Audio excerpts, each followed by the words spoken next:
The epoch of relief from wars. In 1802 came the fall of Blagodov. He fell, as the chronicler tells us, because of his disagreements with Novosiltsev and Stroganov in regard to a constitution. But this seems to have been merely a plausible pretext, for it is hardly possible that Blagodov would have refused to introduce a constitution if the authorities had urged him to do so.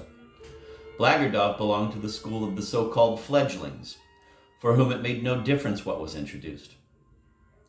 Therefore, the true reason of his disgrace was most likely that he had at some point been a stoker in Gatchina, and consequently represented, to a certain extent, the Gatchina democratic principle.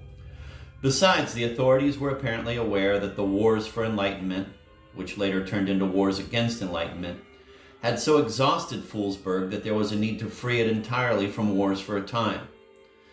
That the surmise about a constitution was no more than a rumor with no firm basis in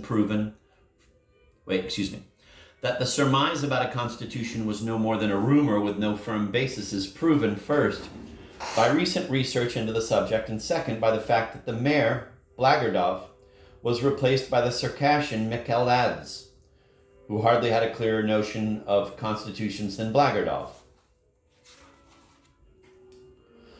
Of course, it is impossible to deny that attempts at constitutional thinking did exist. But it seems that these attempts were limited to policemen improving their manners to the extent that they did not grab every passerby by the scruff of the neck. This was the only sort of constitution considered possible, with society being then in an infantile state. First, it was necessary to accustom people to polite behavior, and only then, once their morals were softened, could they be given supposedly real rights. From a theoretical point of view, this way of thinking was, of course, perfectly correct.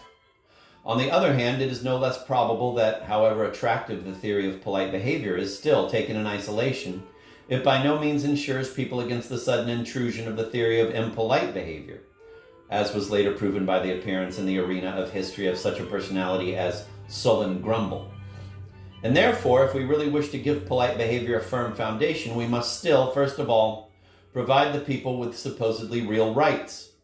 And this in turn shows how flimsy theories are in general, and how wise are those army leaders who mistrust them.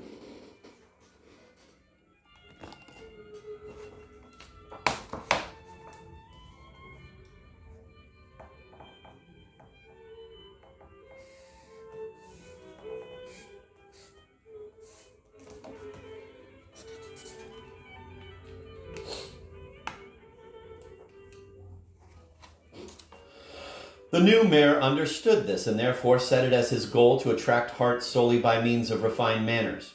Though he was a military man himself, he disregarded form and referred to discipline even with bitterness.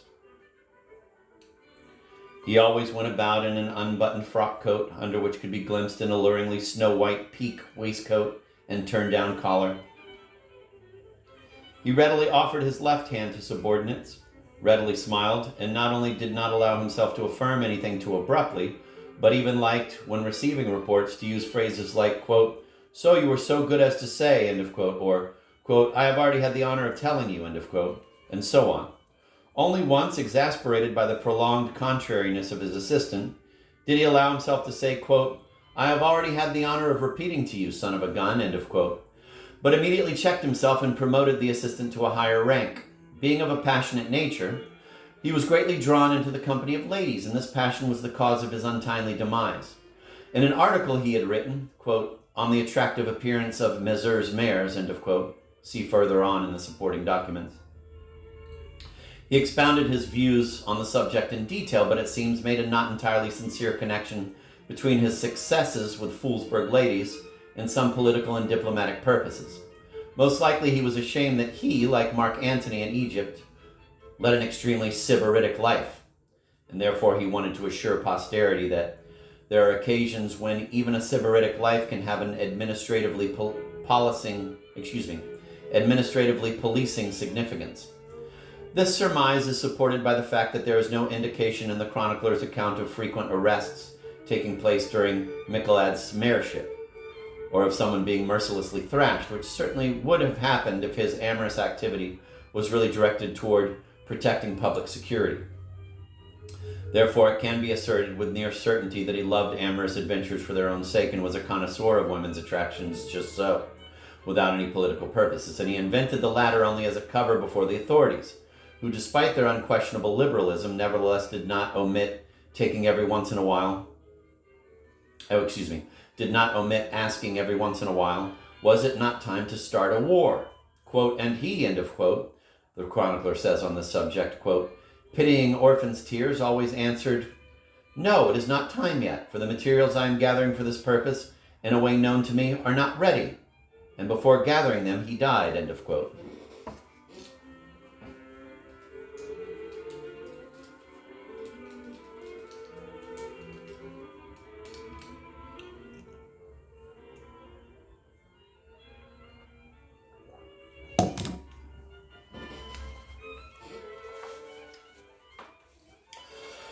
Be that as it may, the appointment of Michelades was highly beneficial for the Foolsburgers.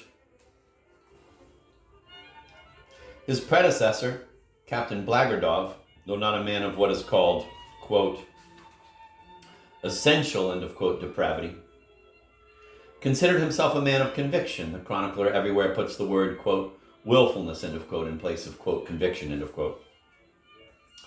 And in this quality constantly tested whether the Foolsburgers were sufficiently firm in adversity. The result of his intense administrative activity was that by the end of his mayorship, Foolsburg consisted of a heap of blackened and decrepit huts, amid which only the police station proudly raised its watchtower to the sky. There was no real food nor proper clothing. The Foolsburgers ceased to be ashamed, became overgrown with fur, and started sucking their paws. How can you live this way? The amazed Michelades asked the townsfolk. We live this way since we have no real life, replied the Foolsburgers with something that was either laughter or weeping. Clearly, in view of such moral disarray, the new mayor's main care was directed first of all at the removal of the Foolsburgers' fear. And to tell the truth, he acted quite skillfully in this sense. He undertook a whole series of measures that tended only towards the above-mentioned goal. Their essence may be formulated as follows. 1, enlightenment and the punishments pertaining to it should be temporarily suspended. And 2, no new laws should be issued. The results were obtained immediately, and they were amazing. Before the month was out, the Foolsburgers had completely cast off the fur they had grown and began to be embarrassed of their nakedness. After another month, they stopped sucking their paws, and 6 months later, following many years of silence, a first round dance took place in Foolsburg, at which the mayor was personally present, treating the female sex to decorated gingerbreads.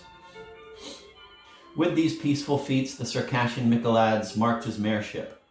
Like every expression of truly fruitful activity, his governance was neither loud nor brilliant. It was distinguished neither by foreign conquests nor by internal disturbances, but it did not respond to the need of the moment and fully reach the modest goals it had set out for itself. There were few visible facts, but the consequences were countless.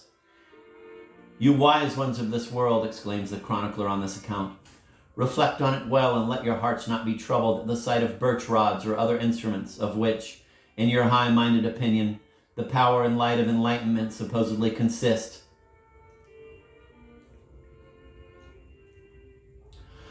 Those are all the reasons why the publisher of this history finds it quite natural that the chronicler, describing Michelades' administrative activity, is not very generous with details. This mayor is important not directly as an activist, but as the initiator of that peaceful path which Foolsburg civilization almost followed. The beneficent power of his actions was imperceptible because such gestures as a handshake, as a gentle smile, and generally meek behavior can be felt only directly and do not leave vivid and visible traces in history. They do not produce a big change in either the economic or the intellectual state of the country. But if you compare these administrative actions with calling subordinate sons of guns, for instance, or with constant flogging, you would have to admit that the difference is enormous. Many, in considering Michelades' activity, find it not entirely impeccable. They say, for example, that he had no right to stop enlightenment, and that is so. But on the other hand, if enlightenment is fatally connected with punishments, would it not be sensible to allow for short periods of rest, even the obviously beneficial thing?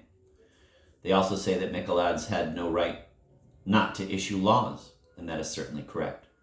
But on the other hand, do we not see that the best educated people regard themselves as happiest on Sundays and feast days, the days when superiors consider themselves free from writing laws?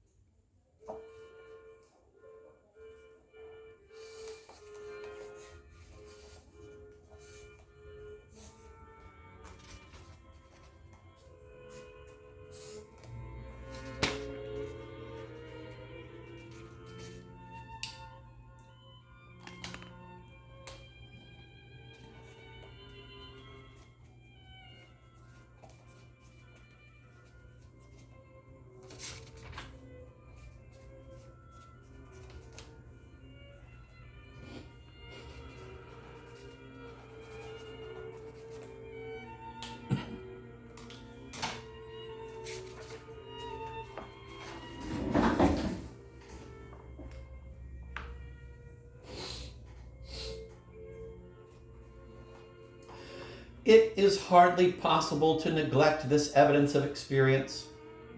The story of the chronicler may well suffer from an absence of vivid and tangible facts, but this ought not to prevent us from recognizing that Michelades was the first in the succession of Foolsburg mayors to set up the most precious of all administrative precedents, the precedent of meek and unobscene rhetoric. Let us suppose that this precedent did not offer anything particularly firm. Let us suppose that in its further development it was the object of various more or less cruel incidents. But it is impossible to deny that once introduced, it never died out completely, but from time to time even gave quite a persuasive reminder of its existence. Is that so little?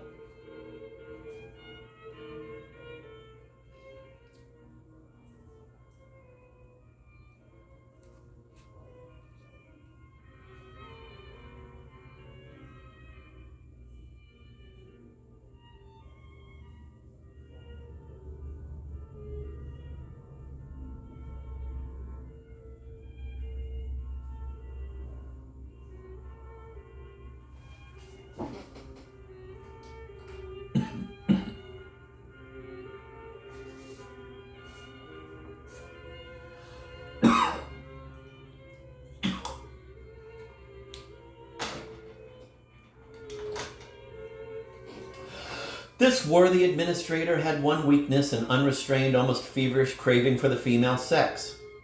The chronicler dwells on this peculiarity of his hero in great detail, but the remarkable thing is that there is no bitterness or anger in his story. Only once he put it this way, quote, "There was much damage from him for Foolsburg women and maidens," end of quote. And by saying this, he seems to imply that, in his opinion, it would have been better if there had been no damage. But he never expresses any indignation directly.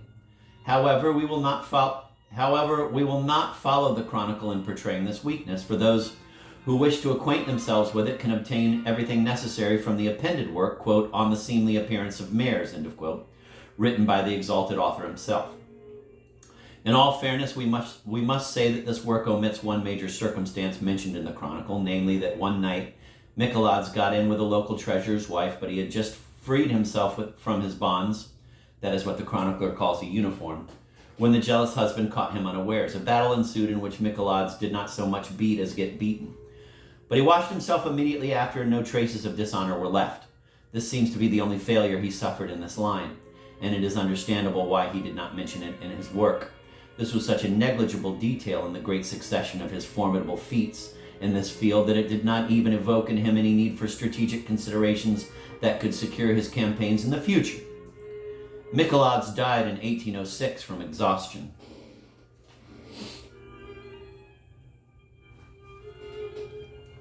Once the soil had been well prepared by polite behavior and the people had rested from enlightenment, the turn for the need of new laws came of itself. The state councilor, Theophylact Irenarkovich Benevolanski, a friend and classmate of Speransky in the seminary, came to answer this need.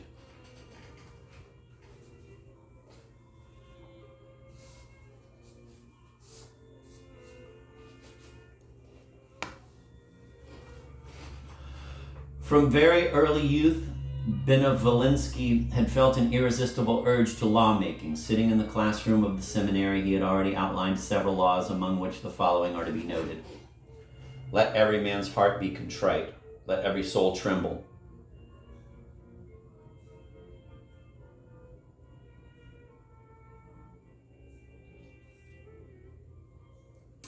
I'm going to reread that. From very early youth, Benevolenski had felt an irresistible urge to lawmaking. Sitting in the classroom of the seminary, he had already outlined several laws, among which the following are to be noted. Quote, let every man's heart be contrite, end of quote. Quote, let every soul tremble, end of quote. And, quote, let every frog know his corresponding bog, end of quote. But the older the highly gifted youth became, the more insuperable grew his inborn passion. That he would in any event become a lawmaker, no one doubted. The question was what sort of lawmaker he would be. That is, would he resemble the thoughtfulness and administrative foresight of Lycurgus, or would he simply be firm as Draco? The young man himself sensed the importance of this question, and in a letter to, quote, a certain friend, end of quote, is Speransky not hiding behind this appellation? Describes his hesitations on the subject in the following manner. I am sitting in my dismal solitude, he writes, thinking every moment of which laws are most beneficial. There are wise laws which contribute to human happiness, such as, for example, laws about supplying all people everywhere with food, but which in certain circumstances are not useful. There are laws that are not wise, which, though they contribute to no one's happiness, may be useful in certain circumstances. I do not give any examples, you know them yourself. And there are finally middling laws, neither very wise nor very unwise, which being neither useful nor useless may be beneficial in the sense of having the best impact on human life. For example, when we forget ourselves and begin to imagine that we are immortal, how refreshing for us is the simple phrase, memento mori. There is also this, when we think that our happiness has no bounds, that wise laws do not concern us, and that we are not subject to the unwise ones, then the middling laws come to our help, and their role is to remind the living that there is no one on earth for whom at least some law has not been written at some appropriate time.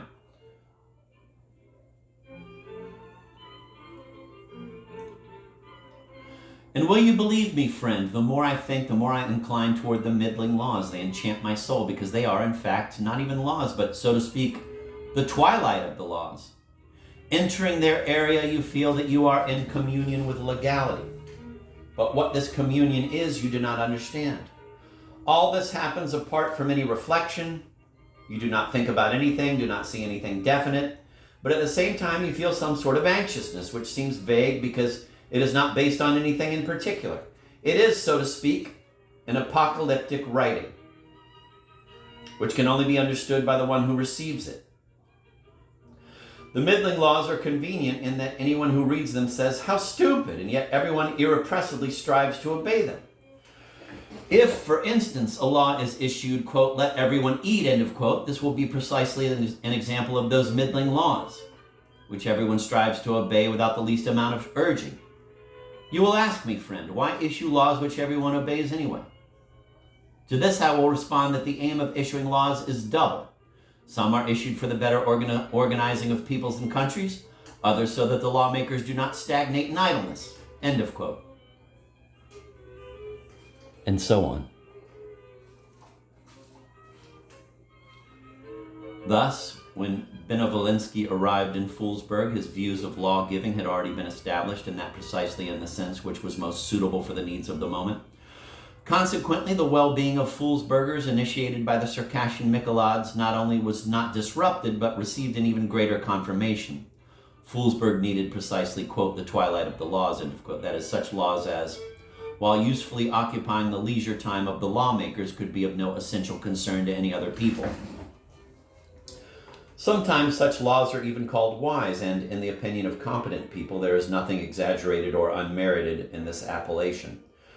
But here an unforeseen circumstance emerged. When Benevolenski set about publishing the first law, it turned out that, being simply a mayor, he had no right to issue his own laws.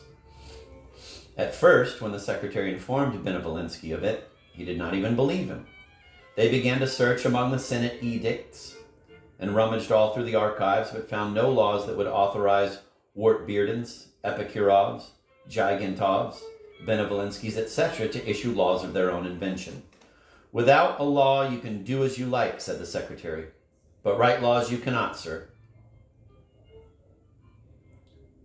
Strange, said Benevolenski, and he immediately wrote to his superiors about the difficulty he had encountered. I arrived in the town of Foolsburg, he wrote, and although I found its inhabitants enjoying the state of prosperity brought about by my predecessor, at the same time I discovered such a scarcity of laws that the people do not even conceive of any distinction between law and nature. And thus they wander in the dark of night without any manifest light. In this extremity I ask myself, what if one of these wanderers happens to stumble and fall into an abyss? What can keep him from such a fall? Although there is an abundance of laws in the Russian state, they are all dispersed in various dossiers, and it is even quite possible that many of them burned up in past fires. And owing to that, one can see the essential need for me as a mayor to be able to speedily issue laws of my own invention, even if they be not first rate. I dare not dream of that, but second or third. What confirms me in this thinking is that the town of Foolsburg, by its very nature, belongs, so to speak, to the realm of secondary legality, in which there is no need for burdensome or complicated laws. Expecting a positive response to this, my petition, I remain, end of quote, etc. The response to this submission came quickly. In response to your suggestion to regard the town of Foolsburg as a realm of secondary legality, we offer the following for your consideration. Number one, if there turn up a great number of regions where the mayors start writing secondary laws, will this not cause a certain amount of harm to the architecture of the Russian state? And two, if the mayors are allowed as mayors to write secondary laws, will the village headmen not then also as headmen ask to be allowed to issue laws? And of what sort will those laws be? Benevolenski realized that these questions amounted to an indirect refusal and was deeply distressed. The explanation of this distress by his contemporaries was that the poison of autocracy had already touched his soul. This was hardly so. When a man can do whatever he likes even without any laws, it is strange to suspect him of an ambition for something that not only does not expand, but in fact limits this possibility. For a law, whatever it might be, even such as, for example, quote, let every man eat, end of quote, or quote, let every soul tremble, end of quote, does possess a limiting power which can never be to the liking of an ambitious man. It was thus obvious that Benevolenski was not so much an ambitious man as a kind-hearted pedant, to whom it even seemed objectionable to wipe his nose, unless the code of law clearly formulated that, quote, if anyone is in need of wiping his nose, let him wipe it, end of quote. Be that as it may, Benevolenski was so distressed by this refusal that he withdrew to the house of the merchant's widow, Raspopova, whom he respected for her art of baking savory pies, and to give an outlet to the yearning for mental activity that consumed him, gave himself over with relish to the writing of sermons. For a whole month, the priests read these masterfully written sermons in all the town churches, and for a whole month, the Foolsburgers sighed listening to them. They had been written with such feeling. The mayor himself taught the priests how to deliver them. A preacher, he said, should have a contrite heart and, consequently, a head slightly inclined to one side. He should not bark, but speak in a languorous, as if sighing voice. He should not gesticulate frantically, but placing his right hand initially on his heart, the true source of all sign, gradually move it forward into space and then back to the same source. In emotional passages, he should not shout or put in his own unnecessary words, but only sigh louder.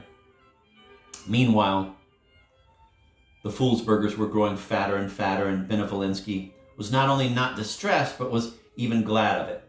It did not occur to him even once, What if these prosperous people were given a bloodletting? On the contrary, watching the townsfolk waddling about from the windows of Mrs. Rasipopova's house, he even asked himself, aren't these people so prosperous because they're not bothered by laws of any sort? However, this last suggestion was too bitter for his mind to stop at that. As soon as he tore his gaze from the exultant Foolsburgers, the longing for lawmaking came over him again. Quote, I'm even unable to describe it, my most esteemed Marfa Terentievna, end of quote. He would say to Raspopova, quote, what could I do? What I could do and how prosperous these people could become compared to now if I were permitted to issue at least one law a day, end of quote. In the end, he could not restrain himself anymore. One dark night, when not only the policemen but even the dogs were sleeping, he quietly snuck outside and scattered leaflets around with the first law he had composed for Foolsburg written on them. Though he understood that this way of publishing laws was rather reprehensible, the long-repressed passion for lawmaking so loudly demanded satisfaction that even the arguments of reason were silenced before its voice. The law was apparently written in a hurry and therefore was distinguished by extraordinary brevity. The next day on their way to the market, Foolsburgers picked up the leaflets from the ground and read the following. Law 1. Let every man walk in circumspection. Let the tax farmer bring gifts. End of quote. That was all. But the sense of the law was clear, and the very next day the tax farmer showed up at the mayor's.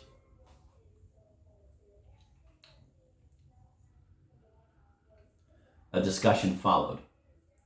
The tax farmer argued that he had been ready even before to the extent of the possible.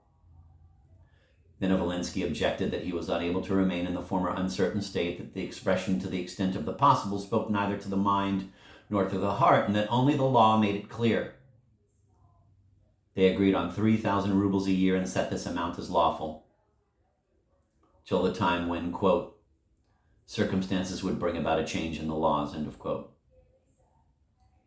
Having recounted this incident, the chronicler asks himself, was there any use in such a law? And answers the question positively. The inhabitants of Foolsburg, he says, were not in the least troubled by the reminder about walking in circumspection, for even before then, they were endowed by their very nature with a great ability for such walking and constantly exercised it. But the tax farmer truly felt the usefulness of this law because when Benevolensky's successor, Pustule, instead of the usual 3,000 demanded twice as much, the tax farmer most boldly answered, I cannot, for by law I am not obliged to give more than 3,000. Pustule then said, we will change this law, and so he did.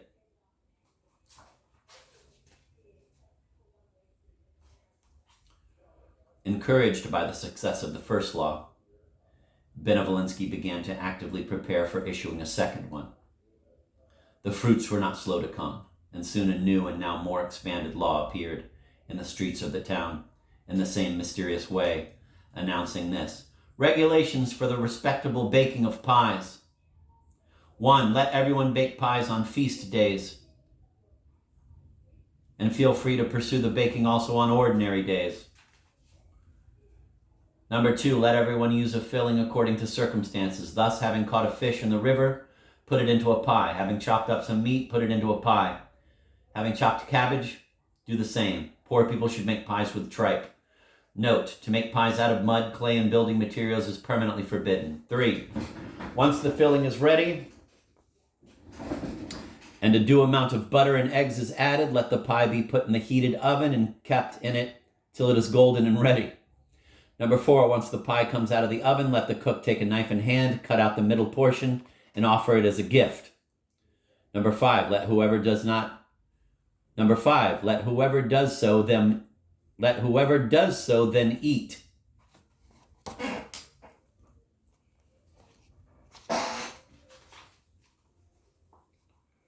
The Foolsburgers understood the meaning of this new legislation the more quickly since from time immemorial they had had the habit of cutting out a portion from their pies and offering it as a gift.